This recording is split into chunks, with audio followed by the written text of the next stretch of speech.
Hello, my name is Andril Recla, and this is my process video on the Art 31 assignment. Is there a Canadian artistic style? Alright, so let's get started first with my research. Um, First off, let's talk about the Painters 11. The Painters 11 was formed in 1953 in the home of Alexandra Luke in Oshawa. This group consisted of various abstract artists comprised of Jack Bush, Oscar Kalin, Hortense Gordon, Tom Hodgson, Alexandra Luke, whose the house was at, Jock MacDonald, Ray Mead, Kazuo Nakamura, William Ronald, Harold Town, and Walter Yarwood. They didn't really have a common artistic goal per se, but rather they all just committed to creating abstract pieces together as a group and on their own. The Painters 11 are credited mostly for paving the way for abstract expressionist painting to be becoming more accessible to both the buyer market and the Canadian art scene in general, and they helped allow the idea of abstract art and its culture to grow in Canada. Next up is the Group of Seven. The Group of Seven was a similar group of Canadian artists that formed in 1919, whose works greatly influenced the depiction of Canadian landscapes in art. The group consisted of Franklin Carmichael, Lauren Harris, A.Y. Jackson, Frank Johnston, Arthur Lismer, J.E.H. MacDonald, and Frederick Varley. The group's many landscapes depicted Canada in ways not previously explored, highlighting some almost ordinary places as references in a few pieces, as well as using aspects from styles like Expressionism, Realism, and Impressionism to give the viewer a look at our land through a different perspective not really covered at the time. This was the group's way of standing up against the criticism of using these landscapes as subjects before the influence changed the general art community to better accept it, as before that, lots of Canadian landscapes were considered ugly or unfit for art pieces. Next on, let's go to Emily Carr. Emily Carr was a Canadian artist closely associated with the Group of Seven later on in her life.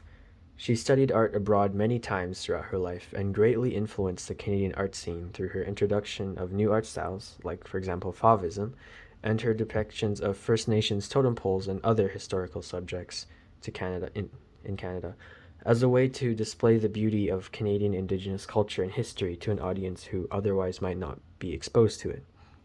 Initially, her work was mostly rejected by galas and other members of the community, as it was only till later in life that she was asked to display her work in an exhibit alongside the Group of Seven's work. Emily Carr brought the aspect of Canadian history and culture in her Canadian landscape art.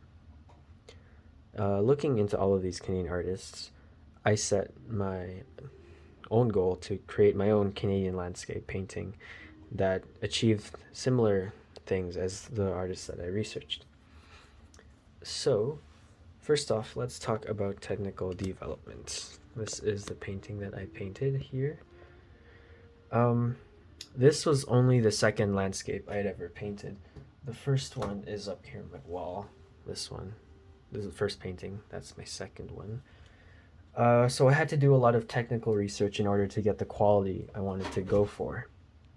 I watched a lot of YouTube videos on painting nature. I spent a lot of time looking at artworks from artists like the Group of Seven and Emily Carr. And I also reviewed color theory to make sure I would mix the colors I wanted as accurately as I could to the reference photo I had. I reviewed impasto painting as I did my first landscape in impasto, and I wanted to use it as to create an almost brushless smooth look for the sky and water in the reference photo that I was using, and also because I used impasto in my first landscape. It was something to start off from. I had to learn how to paint trees because this is actually the first time I've ever painted trees. And so I watched a lot of videos on that, including a Bob Ross episode. There was also the idea of a back, mid, and a foreground that I had to review to make sure that the painting would have like um, illusion of depth.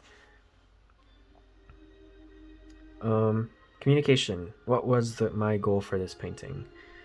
I wanted to capture the Canadian landscape and its unconventional beauty in that and the unconventional beauty in simplistic landscapes that aren't grandiose or overly immense. Essentially the normal view that we see in our daily lives. Something that is personally Canadian in that it's relatable and a familiar scene, similar to lots of the paintings that the group of 7 did. I chose this reference picture as it was a fairly regular looking group of trees on Canada's eastern coast.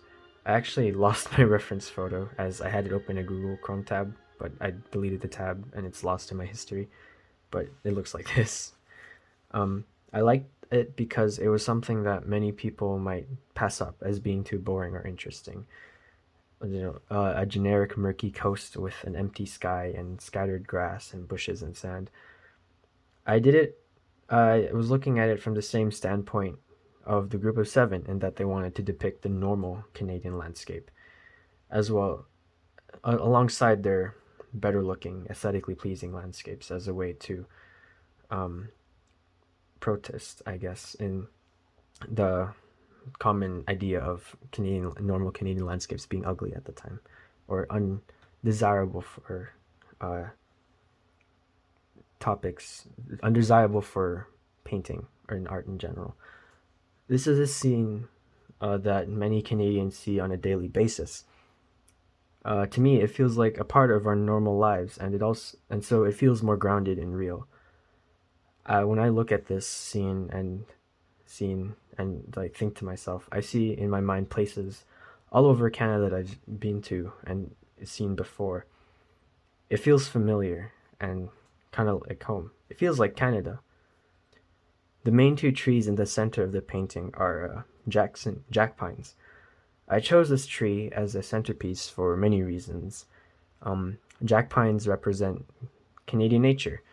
They're a tree that stands out due to their unconventional growing patterns, and they are a prominent part of areas in many forests throughout Canada, and I've seen lots of them before.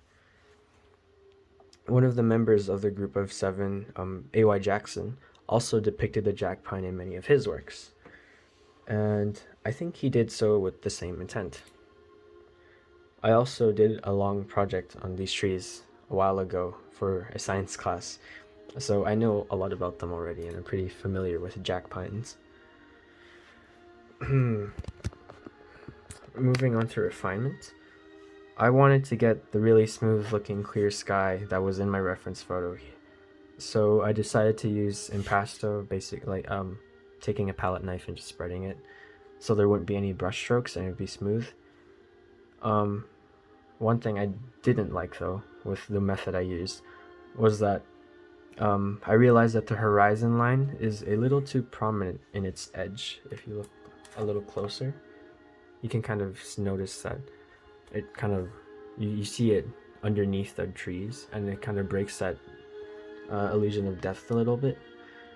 I think next time if I ever do something similar to this, I'll use a thinner layer of paint, or instead of using a full palette knife for the entire thing, I'd use a palette knife for this area, and then when it goes along the edge I want to create, I'd use brush and then gradually thinner and paint the edge gradually thinner to create less of a edge when I do actually take off the paper tape. I would also add more shades in the sand here, as the lack of varying tones kind of creates this flatness, and that's because I just used a palette knife to spread the sand area right there.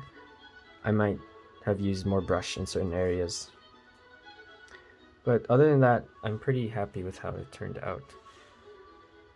Well, that's all I have to say. So thank you for watching, and I hope you have a good day. Goodbye. Zoop.